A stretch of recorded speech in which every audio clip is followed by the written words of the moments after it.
I think it's best if you leave. Don't let the door hit you on the way out. Skirmish Season 6 results are in, and let's cut right to it. Come May 5th, Oldhim and Iyslander are finally out of the Blitz format. So in tonight's video, I'm going over the results, looking at the top heroes from the season, as well as some interesting trends. A huge shout out to our channel members for supporting what we do here. If you want to get involved with the channel and the Dice Commando community, please consider joining as a channel member. Remember, these videos are only possible with your support. You can show that support with a like, a subscribe, and by leaving us a comment and sharing your feedback. Community first, and go Commando. Why? Do people get hit with it a lot? It's just an expression. Oh, I'm kind of worried about this door now, though. Just leave.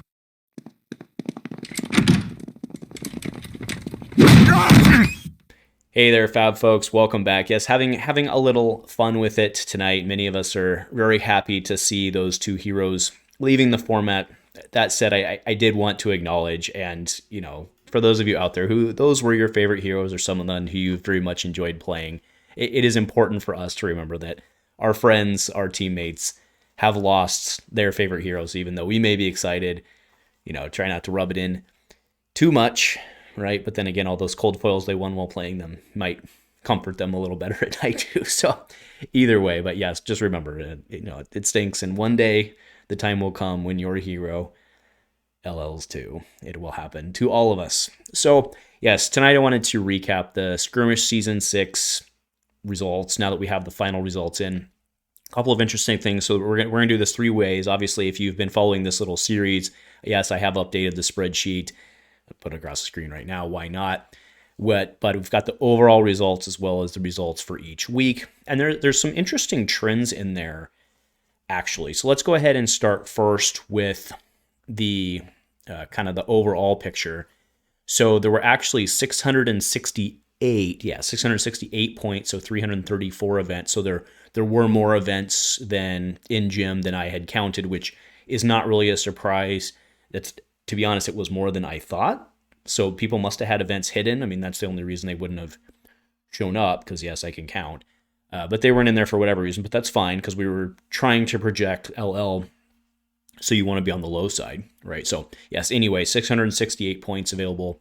Iyslander got 208 of those for a 31% win rate, which is pretty good. Oldhim had 70 of those, finished 10%. Now, that is very interesting that he increased over the, I guess we'll go to the full picture.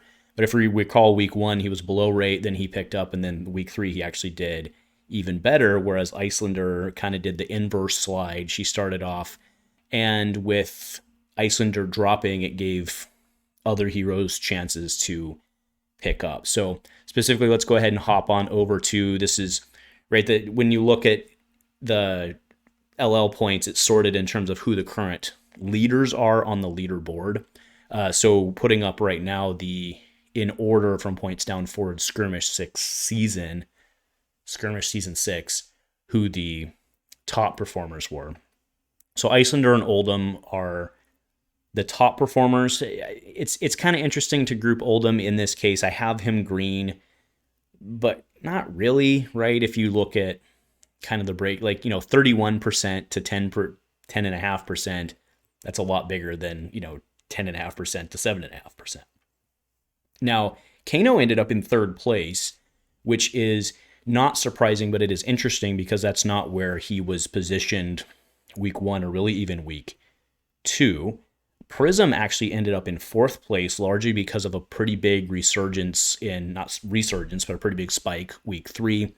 Kassai ended up a little down where she started the season on, Dash about flat or so, Chane at 5 and a quarter, well, 5.5 ish, and then Rhinar ended up at 4.5. And again, why did I draw the line there? I don't know. I kind of had to pick a spot, but I don't think Bravo did especially well. Azuri did, you know, it's not like Bravo did bad or anything, but he didn't do especially well because he's Bravo and a lot of people know how to play him really well.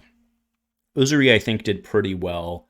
I've been trying to make her work and I can't, but other people clearly have, and so on and so on. So again, why did I cut it at 4.5? I don't know. I just did. But I do think those were the tier 1.5 contenders-ish. is kind of where I drew that line. But we've talked about the Rhinar thing at length. All right, so throwing up the big spreadsheet across the screen just to point out some very interesting trends. Now, I do want to point out Ira in 4th place now. She'll be in 2nd place come May 5th when the other two LL, right? So, but she's up there with 320 points overall. She got 10 points week 2 and then no points week 3.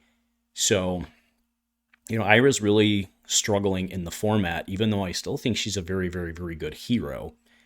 But there's thoughts and wishes and hopes, and then there's actual data.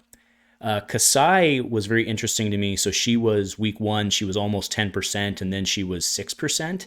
And that's right, 2% the last week. So, but I want to point out, let's look at Kano, right? Kano started off at 2%, 8%, and then 6%. So I do think it tracks that as Kano went up, Kassai went down. We have to be very careful looking at those trends in terms of like predicting the future meta or anything like that, because the future meta is going to change. But on top of that, it's very clearly, this is Skirmish, this is LGS stuff, so it's very clearly population based and who likes to play what. So what is interesting also though, to me, is Prism. Prism seeing 6 the first week and then 20 and 20. So pretty consistent there week 2 and 3, but evidently it took people a little bit of time to kind of adapt their lists. Uzuri at 6, 10, and 4 is very interesting to me. And now let's go look at Dash. Dash was 16 and 22, and then 0 victories week 3. And I think that's a very important thing to look at week 3. If you look in that the second to rightmost column, look how many zeros we had actually on the top heroes. That's a lot of zeros week 3 for heroes that had logged points and had logged pretty decent points this season. And I find that trend to be interesting. I don't really have a great answer or a great speculation as to why. I don't think people were like meta shifting in it. I think it was just the way it worked out because it's Blitz. But you have to admit that's interesting, right? And I do wonder if a little bit of that is Prism increasing. Maybe more people were playing Prism. Now, while we're talking about Illusionists, one thing that I thought was very interesting, go down to line 16, which is Jermai. Jermai got 0 points, took 0 points home this season, and I think she's still pretty good in Blitz. Kassai hurts her pretty bad, but I think she's pretty good in Blitz. So but clearly not, Andrew, right? Because nobody was able to win with her. But maybe that's just because the Illusionists were on Prism, because Spectre is still gross. So very interesting stuff there. All right, last thing I kind of want to talk about is the Yoji decks. So we saw 4 pop up week 2. We kind of speculated those were on fatigue. And then we saw 4 more. And by 4 more, that's 4 more points. So that's 2 events. But 2 event wins week 2, 2 event wins week 3. And, just observationally, and this is obviously my just happenstance, but I've been playing a fair amount of Yoji fatigue decks. I've seen them popping up. So that's very interesting to me. So yeah, that's it. Obviously the big news is already out there, so we don't need to just harp on it over and over again.